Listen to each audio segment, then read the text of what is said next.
चलते हैं दोस्तों, आज हमारा जो टॉपिक रहेगा दोस्तों वो छंद टॉपिक रहेगा। चलते हैं दोस्तों छंद टॉपिक की ओर, आप बस वीडियो देखते जाइए। टॉपिक है दोस्तों छंद हमारा।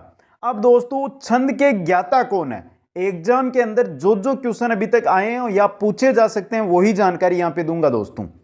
छंद के ज्ञाता है दोस्तों पिंगल मुनि। ये एक बार एग्जाम के अंदर आया हुआ क्वेश्चन है, इसलिए इंपॉर्टेंट है। छंद का शाब्दिक अर्थ क्या होता है, पद्य से। आगे समझिए दोस्तों, पद्य से कैसे अर्थ होता है। छंद शब्द में छद धातु है, यह क्वेश्चन भी आया हुआ है। छंद शब्द में कौन सी धातु है, छद धातु है दोस्तों, याद रखना। जिसका अर्थ क्या होता है, आवरण अथवा ढकना होता है दोस्तों। क्या अर्थ होता है, आवरण या ढकना दोस्तों। आगे हम देखते हैं छंद की परिभाषा। छंद मन को प्रसन्न करने वाले कारक को ही छंद कहते हैं। अब मित्रों ऐसे तो क्वेश्चन आएगा नहीं कि आपको यह परिभाषा दी जाएगी और पूछा जाएगा कि यह किसकी परिभाषा है। क्वेश्चन कैसे आएगा, चिदाह्लाद जनकम छंद है, यह सीधा दिया जाएगा आपको, चिदाह्लाद जनकम, और यहां पे दे दिया जाएगा रिक्त स्थान और नीचे ऑप्शनों में आपको मिलेगा छंद। आपको क्या करना है, वहां पे छंद को सही करना है दोस्तों। अब आगे हम बात करते हैं कि छंद के प्रकार कितने होते हैं। तो छंद के दो प्रकार होते हैं दोस्तों। पहला होता है मात्रिक छंद और दूसरा होता है वर्णिक छंद। मात्रिक छंद, मात्राओं के आधार पर कोई आपको पद्य दिया जाएगा जिसमें मात्राओं के आधार पर बताना है कि इसमें कौन सा छंद है। और वर्णिक छंद है जिसके अंदर जो वर्णों की संख्या रहती है उनके आधार पर आपको बताना है कि कौन सा छंद है। तो दिक्कत आ गई दोस्तों, मात्राएं गिने, वर्ण गिने, क्या करें। कोई बात नहीं है दोस्तों, आप देखते जाइए, लेकिन उससे पहले कुछ बातें हैं वो आपको याद रखनी है। इनसे ही आप संपूर्ण छंद टॉपिक को समझोगे दोस्तों।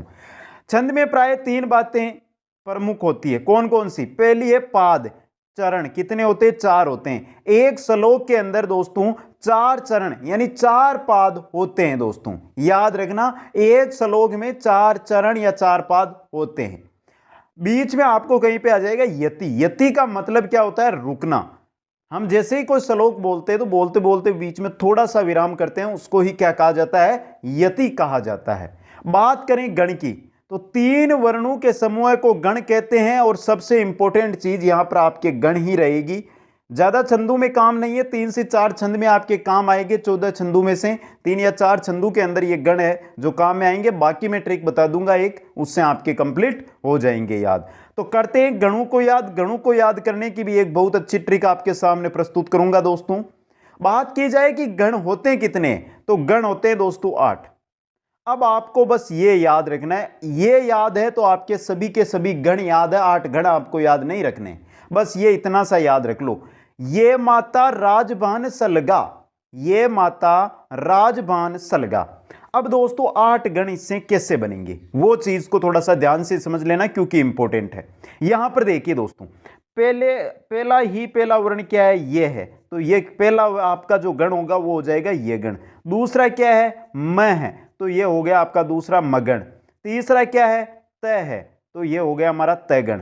आगे र है तो रगण, ज है तो जगण, ब है तो बगण, न है तो नगण, स है तो सगण। ये 8 आपके क्या हो जाएंगे, गण हो जाएंगे। लेकिन मित्रों गण के अंदर कारण क्या होता है कि गण के अंदर मात्राएं प्रयुक्त की जाती है कि लघु मात्रा आती है, दीर्घ मात्रा आती है, ये कैसे पता चले। तो दोस्तों यहां पे क्या है, यगण। तो ये से आगे के 3 वर्ण उठा लो, ये माता, यगण, यगण है तो ये माता, ये माता। अब यहां पे देखिए दोस्तों, ये क्या है आपका, एक मात्रिक है। एक मात्रिक या लघु है, तो लघु का तो चिन्ह होता है दोस्तों एक खड़ी लाइन। और यानी कि जो दीर्घ होता है या जिसको हम गुरु बोलेंगे, यहां पे गुरु, गुरु का हमारे जो चिन्ह होता है वो अवग्रह की तरह होता है दोस्तों, इस प्रकार का। तो ये तो क्या है हमारा लघु और ये क्या है हमारा गुरु। यहां पर देखिए ये क्या है आपका लघु है, मां गुरु है, ता गुरु है, तो ये बन गया इसका चिन्ह। अब दोस्तों यहां पे देखिए ये तो हो गया यगण, ये माता। अब दूसरा आ गया हमारा मगण। तो मगण के अंदर ये को छोड़ दो, मैं से शुरू कर लो, मातारा, मातारा, तो ये मातारा हो गया। तीनों के तीनों क्या है, गुरु है, तो तीनों के गुरु बन जाएंगे। आगे मगण के आगे आ गया तगण, तो तैगण, तगण हो गया। अब दोस्तों यहां से तय से 3 अक्षर ले लो, ये देखिए ताराज, क्या बनेगा? ताराज, ताराज, ता गुरु, रा गुरु, जय लघु, तो ये बन गया दोस्तों। इसी प्रकार दोस्तों आगे देखते जाइए आप। चौथा हमारा है रगण, पांचवां है जगण, छठवां है भगण, सातवां है नगण, आठवां है शगण। बस आपको यहां पे याद क्या रखना है कि ये 8 है जो गण कैसे बनाए। तो आपको जो सूत्र मैंने बताया था, ये माता राजभान सलगा, उसके द्वारा ये सूत्र आप आसानी से, जो गण है 8, ये गण आप आसानी से बना सकते हो। यहां पे देखिए दोस्तों, एक खड़ी लाइन है जिसको लघु और अवग्रह जैसा चिन्ह है, उसको गुरु कहा जाता है। लघु मतलब एक मात्रिक वर्ण और गुरु मतलब द्विमात्रिक वर्ण दोस्तों। अब आगे देखते हैं दोस्तों मात्राओं के नियम, क्योंकि मात्रिक छंद भी हम पढ़ेंगे, तो मात्राओं के नियम देख लेते हैं। मित्रों मात्राएं कितने प्रकार की होती है? 3 प्रकार की होती है, ह्रस्व, दीर्घ और प्लुत। ह्रस्व लघु या एक मात्रिक, दीर्घ गुरु या द्विमात्रिक, प्लुत या त्रिमात्रिक। लेकिन मित्रों हमारे यहां पे जो काम में आएगी वो सिर्फ 2 ही मात्राएं काम में आएगी छंदों में, ह्रस्व और दीर्घ, जिसको हम यहां पे बोलने में प्रयुक्त करेंगे लघु और गुरु दोस्तों। लघु, लघु मतलब एक मात्रिक और गुरु मतलब द्विमात्रिक, और इनके जो चिन्ह रहेंगे वो इस प्रकार रहेंगे जो आपके सामने है। शायद आपने पहले अगर छंद पढ़े हैं तो आपको चिन्ह तो याद होंगे दोस्तों। अब आगे देखते हैं इन मात्राओं के कुछ नियम है दोस्तों, वो मात्राओं को हम कैसे पहचानें। मित्रों यहां पे देखिए, संयुक्त वर्ण से पूर्व वाला वर्ण गुरु माना जाएगा। अगर कोई संयुक्त वर्ण, मतलब जैसे यहां पे देखिए दोस्तों, ये संयुक्त वर्ण है, संयुक्त वर्ण है ना दोस्तों, संयुक्त वर्ण है, मैं और ब, आधा मैं और ब मिलकर ये क्या बन गया? एक संयुक्त वर्ण। अगर ऐसा कोई भी वर्ण आपको कहीं पर भी मिले, संयुक्त वर्ण या आधा वर्ण समझ लो, आधे वर्ण से पहले का कोई भी वर्ण आपको मिले ना, इससे पहले यहां पे कोई भी, वो हमेशा गुरु यानी द्विमात्रिक में गिना जाएगा, चाहे उसके एक मात्रा ही क्यों ना हो दोस्तों। इसी प्रकार यहां पे देखिए कक्षा, श है, ये क्या है दोस्तों? संयुक्त वर्ण है, आपने पढ़ा होगा वर्णमाला में। तो श है जो आपके क्या है? एक संयुक्त वर्ण है, तो इससे पहले वाला क्या हो जाएगा? आपके गुरु हो जाएगा। यहां पे देखिए द्विमात्रिक हो जाएगा।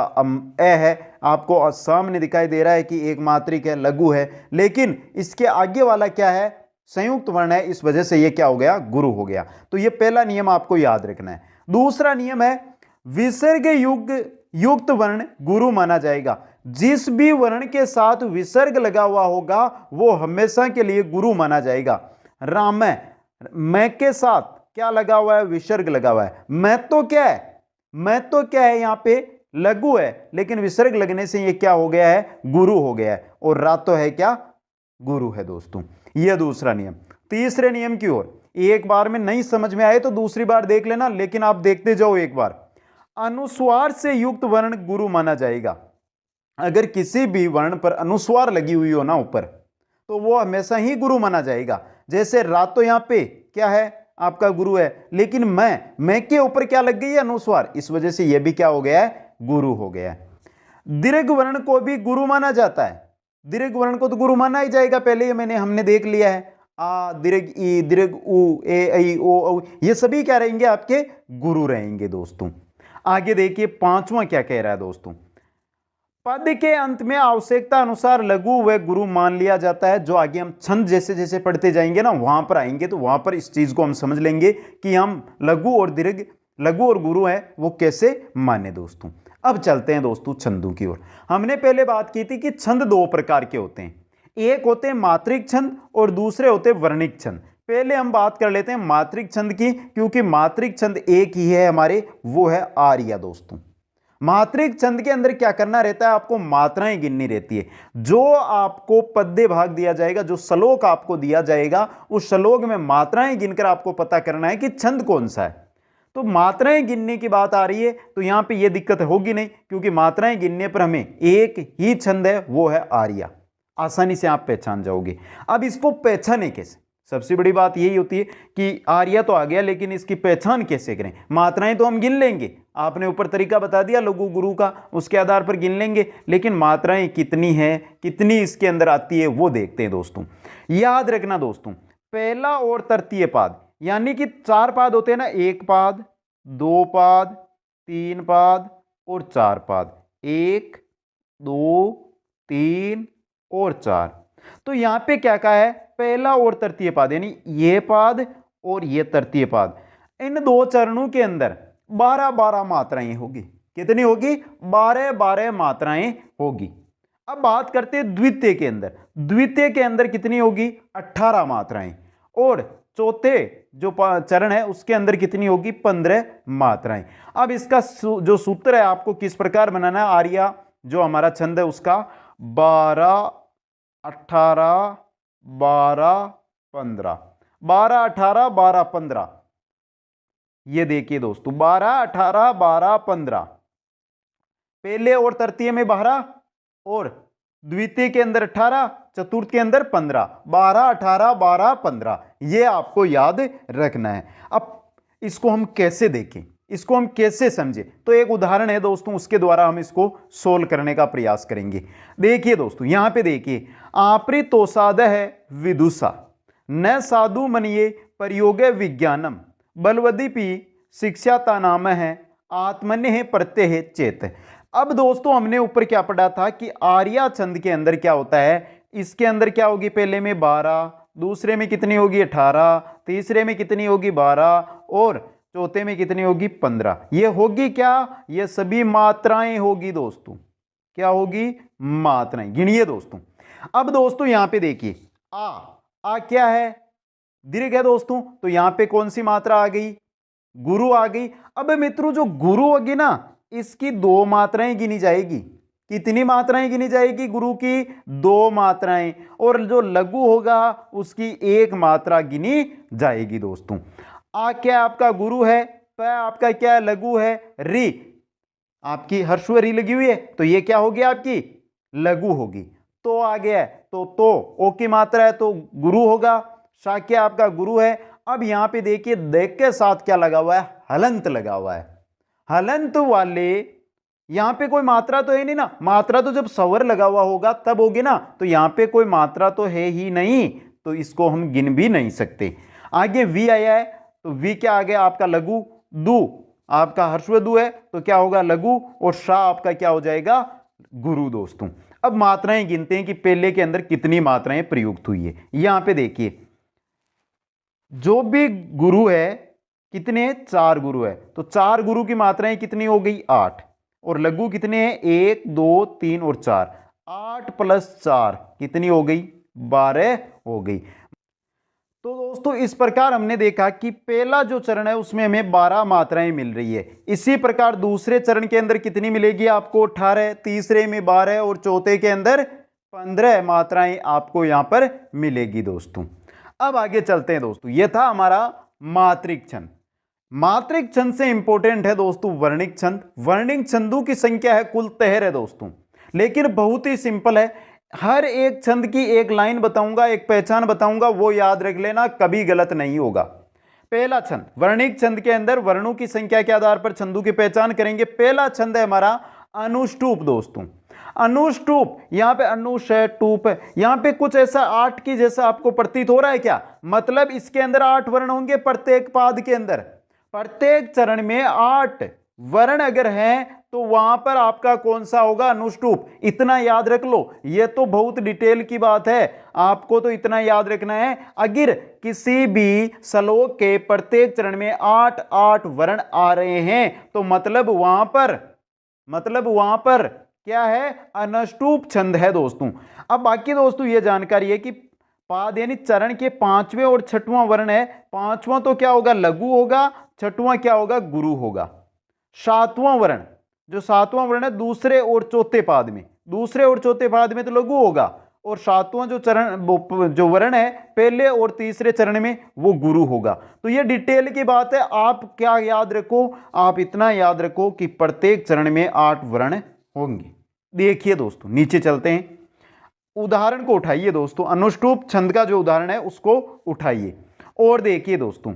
शैले शैले न माणिक्यम, पहला चरण यहां तक है, तो देखिए दोस्तों 1 2 3 4 5 6 7 और 8, यह आधा क इसके अंदर नहीं, हलंत वाला वर्ण इसके अंदर नहीं जोड़ा जाएगा। अब दूसरे में देख लेते हैं 1 2 3 4 5 6 7 8। कितने हुए मित्रों?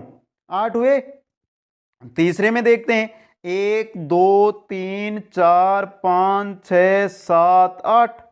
1 2 3 4 5 6 7 8।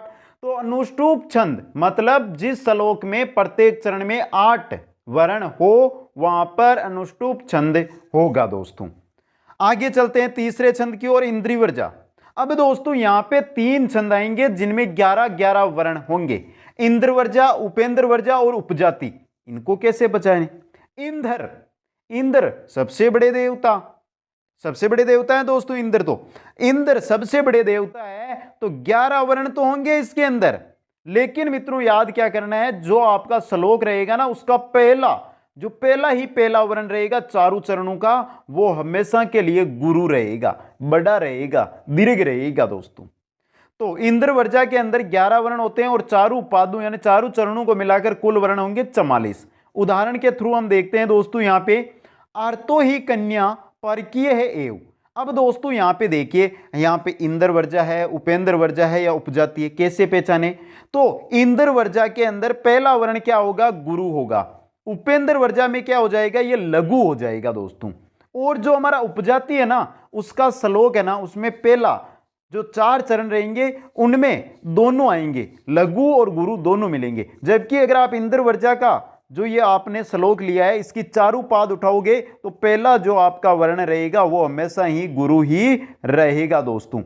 अर्थो यहां पे देखिए आगे क्या आ रहा है? संयुक्त वर्ण आ रहा है, मतलब ए क्या हो गया? आपका गुरु हो गया दोस्तों। क्या हो गया? गुरु। अब यहां पर देख लेते कितने वर्ण है। 1 2 3 4 5 6 7 8 9 10 और 11। कितने वर्ण है दोस्तों? 11। तो इंद्र वर्जा में 11 वर्ण होते हैं और पहला वर्ण क्या होता है? गुरु होता है दोस्तों। चलते हैं उपेंद्र वर्जा में।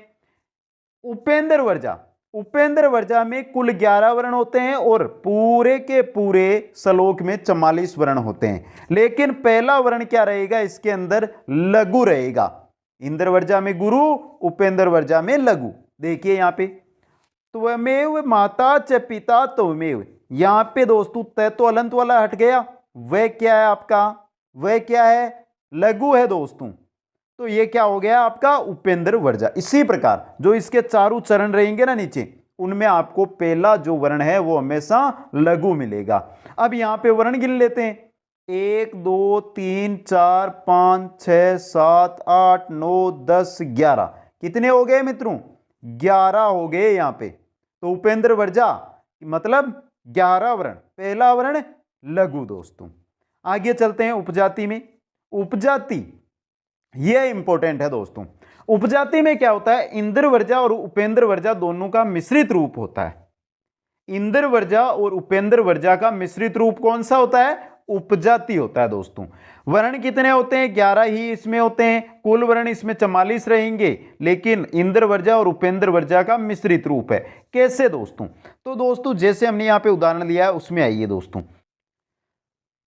तो दोस्तों उदाहरण में देखिए आप, उदाहरण है यसाम न विद्या न तपो न दानम ज्ञानम न शीलम न गुणो न धर्म है ते मरते लोके भूवि भार भूता मनुष्य रूपेण मर्गाचरंती। यहां पर उदाहरण के अंदर आपको क्या मिलेगा? जो पहला आपका वर्ण रहेगा चारों चरणों का वो गुरु भी मिलेगा, लघु भी मिलेगा, गुरु भी मिलेगा, लघु भी मिलेगा। अब कितने भी हो सकते हैं? गुरु 3 भी हो सकते हैं, 2 भी हो सकता है, 1 भी हो सकता है। लघु 3 भी हो सकते हैं, 2 भी हो सकता है, 1 भी हो सकता है। लेकिन चारों लघु या चारों गुरु नहीं होंगे। चारों गुरु होंगे तो इंद्र वर्जा हो जाएगा, चारों लघु होंगे तो उपेंद्र वर्जा हो जाएगा, और दोनों का मिश्रित रूप होता है उपजाति। यहां पे ये क्या है? आपका गुरु है। ज्ञा ये क्या है? गुरु है। ते गुरु है। लेकिन मैं क्या आ गया? आपका लघु आ गया। मतलब कौन सा है? ये उपजाति छंद है दोस्तों। आगे चलते हैं दोस्तों नेक्स्ट छंद की ओर। नेक्स्ट है दोस्तों हमारा वंशस्थ। अब दोस्तों वंशस्थ, भुजंग पर्यात, दुरत विलंबित, तीनों के तीनों छंद है, इनमें 12 वर्ण होंगे। तो वर्णों 12 वर्ण है, तीन छंद है, कैसे पहचाने? तो जिस प्रकार हमने इंद्र वर्जा, उपेंद्र वर्जा और उपजाति को समझा उसी प्रकार यहां पर समझते हैं। पहला है दोस्तों हमारा वंशस्थ। 12 वर्ण होंगे, कुल 48 वर्ण होंगे।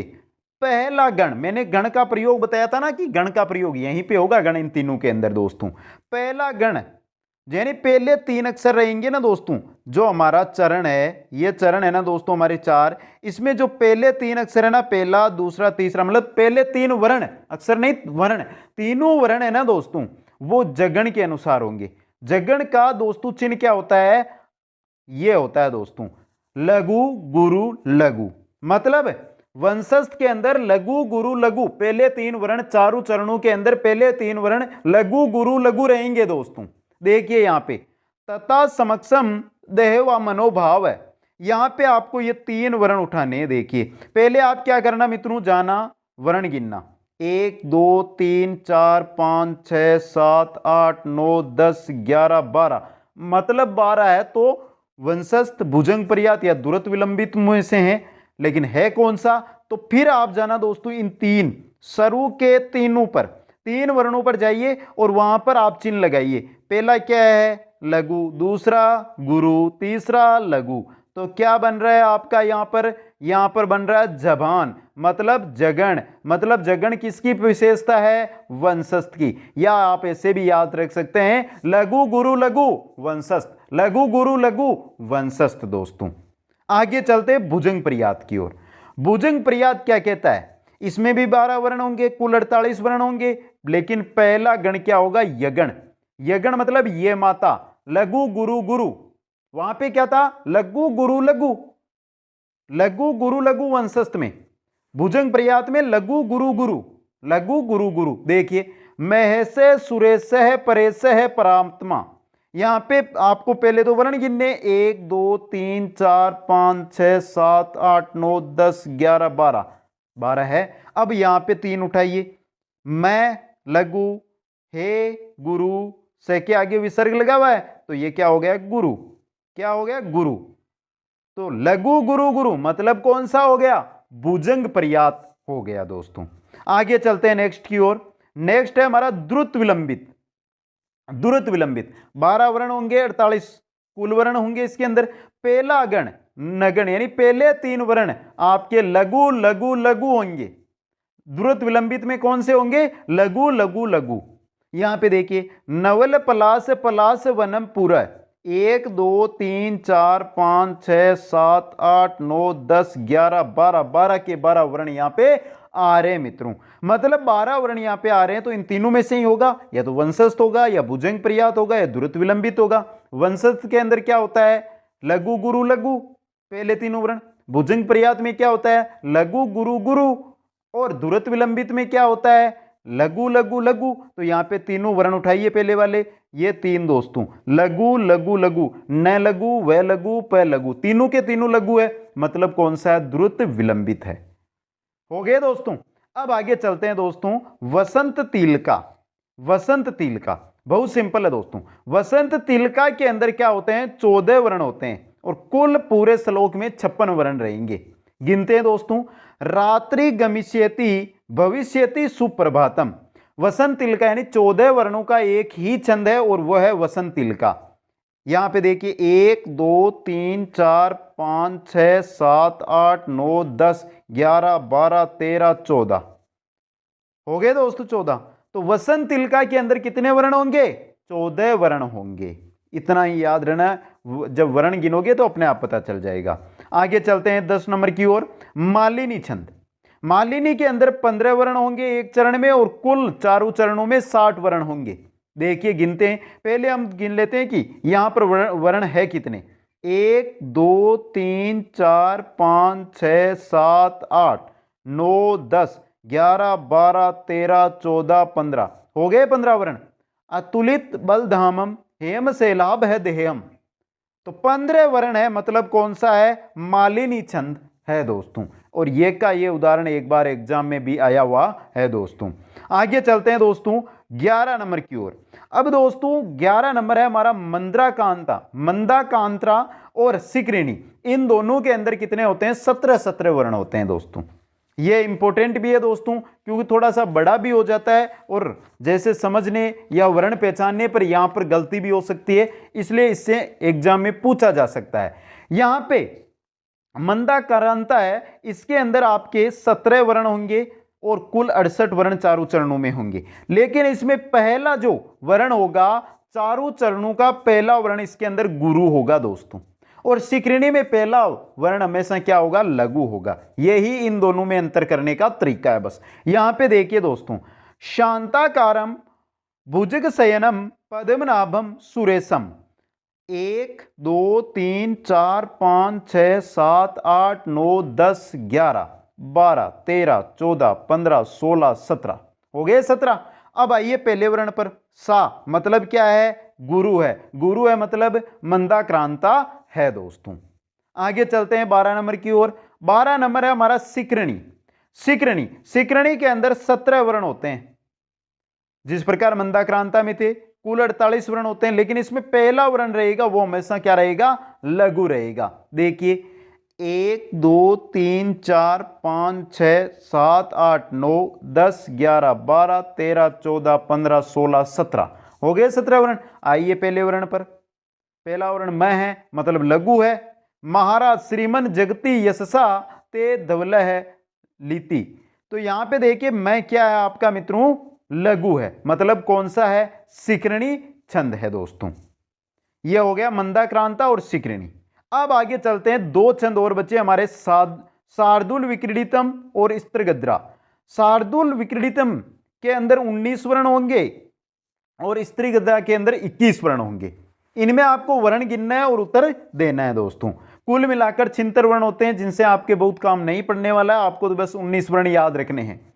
यहां पे देखिए 1 2 3 4 5 6 7 8 9 10 11 12 13 14 15 16 17 18 19 हो गए ना दोस्तों 19। तो शार्दुल विक्रीडितम के अंदर कितने वर्ण होते हैं, 19 वर्ण होते हैं। और नेक्स्ट और अंतिम हमारा जो छंद है वो है स्त्रीगद्रा। इसमें 21 वर्ण होते हैं दोस्तों, गिनिए यहां पे 1 2 3 4 5 6 7 8 9 10 11 12 13 14 15 16 17 18 19 20 और 21 हो गए ना दोस्तों 21। तो स्त्रीगद्रा के अंदर 21 वर्ण होते हैं चारों चरणों के अंदर दोस्तों। तो दोस्तों आज हमारा छंद का टॉपिक आपको कैसा लगा, कमेंट करके बताएं।